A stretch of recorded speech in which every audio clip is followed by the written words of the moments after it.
자, 여러분, 제가 언젠가 아마 1년 금연을 위해서 달려가는 여러분들에게, 여러분들을 유혹하는 하나의 적으로서 가열 담배 이야기를 한 적이 있을 겁니다.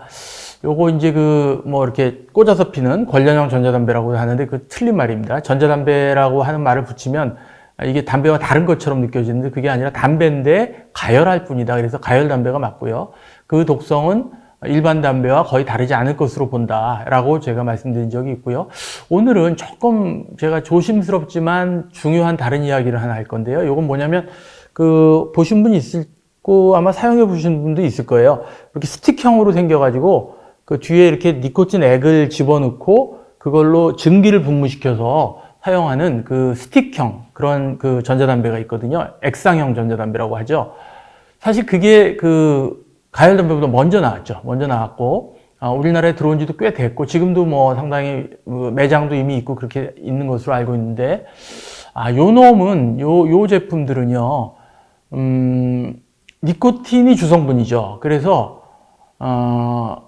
중독이라는 면에서는 담배와 다를 것이 전혀 없어요. 그러니까 그 액상을 흡입하면 주로 그 안에 있는 증기의 대부분 성분이 니코틴이 몸속에 들어와서 폐로 들어가서 피로 들어가니까 담배와 똑같은 작용을 하는 거죠. 자, 그런데 일반 담배를 피는 것과 액상형 담배를 피는 것의 차이는 뭐냐면 일반 담배는 니코틴을 원하는 흡연자가 담배 잎을 태워서 마시니까 그 연기를 들이마시니까 그 연기 속에 일산화탄소와 각종 발암물질 60가지가 넘고 그 다음에 4,000가지의 화학물질이 들어있는 그런 타르를 그냥 같이 먼지를 흡입하게 되는 효과가 있는 거죠. 사실 원치 않죠. 흡연자들은 니코틴을 원하는 거죠. 근데 그게 부가적으로 딸려 들어가서 건강을 해치게 되는데 액상형 전자담배는 주성분이 니코틴 액이에요. 그리고 이제 그게 증기로 분화시키기 위해서 유화제나 이런 몇 가지 그런 물질들이 좀 들어가긴 하거든요.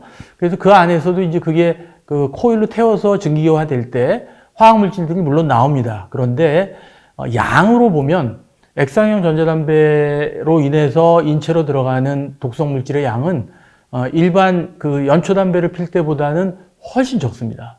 이 부분이 상당히 조심스럽지만 여러분들한테 제가 정확하게 알려드리는데요. 왜 그러냐면 지금까지 우리나라 언론이나 이런 데서는 액상형 전자담배든 뭐든 하여간 니코틴이 들어가면 다 나쁘다. 이런 식의 좀 프레임이 우리나라의 지금 언론계나 학계에 좀 형성이 되어 있는데요. 지금쯤은 여러분들이 이 사실을 좀 알으셔도 될 것 같아요. 이제는 금연 1년이 이제 얼마 코앞에 안 남은 시기이기 때문에 조금 여러분들이 이제는 다른 분들의 금연을 도울 일도 있고 하니까 그럴 때 여러분들이 어떻게 조언을 해주시면 좋을지 이제는 여러분들이 스스로 금연 전문가가 되시고 또 금연 도우미로 활동하실 때가 되었거든요. 그래서 이 부분은 조금 오늘 정리를 해드리려고 하는 건데요. 자, 다시 말씀드리지만 액상형 전자담배는 니코틴이 주성분이다. 그러니까 니코틴의 독성이 된다고 생각할 수 있는 혈관이 수축되고 그로 인해서 뇌졸중이 생기고 심장에 부담이 되고 남성의 기능, 발기나 이런 데 문제가 되고 이런 거는 다 똑같이 해롭습니다. 그런데 먼지가 적어요. 이거는 증기예요, 증기. 근데 증기지만 깨끗한 증기는 아닙니다. 왜냐하면 그게 니코틴 액상과 화학물질이 들어있으니까 오염된 증기죠. 오염된 증기인데 오염된 증기지만 그게 직접 담배 잎사귀를 태워서 연기가 풀풀 나는 그런 연초담배 흡입보다는 인체에 들어가는 독성의 양은 훨씬 적다. 어느 정도 적으냐? 미국 FDA에서는 한 95% 이하로 적다고 얘기했어요. 굉장히 많이 적은 거죠, 사실은. 그래서 제 이야기를 여러분들이 잘 귀담아 들으시고, 이 이야기가 여러분들의 금연을 방해하는 것이 되면 안 됩니다. 그러면 전자담배는 괜찮다는 얘기인가? 그건 아니고요.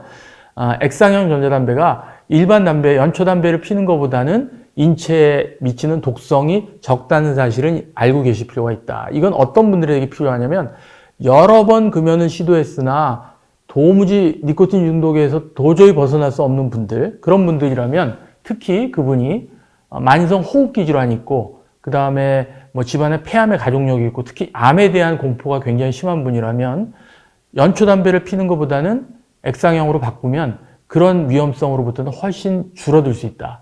이게 굉장히 중요한 얘기죠. 그래서 이거 여러분들 알고 계시고 금연 전도 멘토로 활용하실 때 활용하시면 좋겠습니다. 이 개념은 제가 주장하는 것이 아니고요. 이미 지금 영국 같은 나라에서는 해로움 줄이기 전략이라 그래서 과거에는 담배를 끊든지 피다가 그냥 그 독성을 다 마시고 죽어라. 이렇게 아주 극단적인 이분법이었다면 지금은 담배를 끊는 게 가장 좋으나 도저히 못 끊을 경우에는 니코틴만 사용하고 타르로부터는 벗어나라. 왜냐하면 흡연자는 타르를 원하는 게 아니라 니코틴 때문에 담배를 피는 거니까. 근데 니코틴은 암을 일으키는 가능성에 대해서는 아직은 좀 논란이 있고, 주로 심혈관 질환에 문제가 있거든요. 그리고 이제 중독성 물질이죠. 그러니까, 둘 다 암과 혈관이 다 나빴던 연초담배에서 주로 혈관의 위험성만 선택하고, 그 다음에 암의 위험성으로 인한 어떤 호흡기 질환의 위험성으로부터 조금 멀어질 수 있는 방법으로 해로움 줄이기 전략이라는 게 있어요. 그걸 이제 뭐 영국이나 이런 나라에서 지금 채택하고 있는데, 그런 전략을 여러분들이 좀 알고 계실 필요는 있겠다. 자, 오늘 제 이야기를 여러분들이 잘 소화하셨으면 좋겠습니다. 액상형 전자담배는 해롭지 않다는 이야기를 한 것이 아니고요. 당연히 지금 끊으신 것처럼 계속 끊는 게 정답입니다. 그런데 만약에 여러분 주변에 담배를 여러분처럼 시도할 수가 없는 너무 중독성이 강해서 그런 분들에게는 조금 덜 해로운 제품으로 바꿔라고 권할 수 있겠다. 근데 그때 가열 담배는 안 되고요. 아이코스는 가열 담배고요. 그냥 액체를 주입해서 니코틴만 주로 흡입하게 하는 그런 액상형 전자담배를 사용하는 거는 하나의 제3의 옵션일 수 있겠다 하는 내용을 조금 전문적인 내용이지만 이제는 여러분들이 알 때가 되었다 생각해서 금연친구가 소개해 드렸습니다.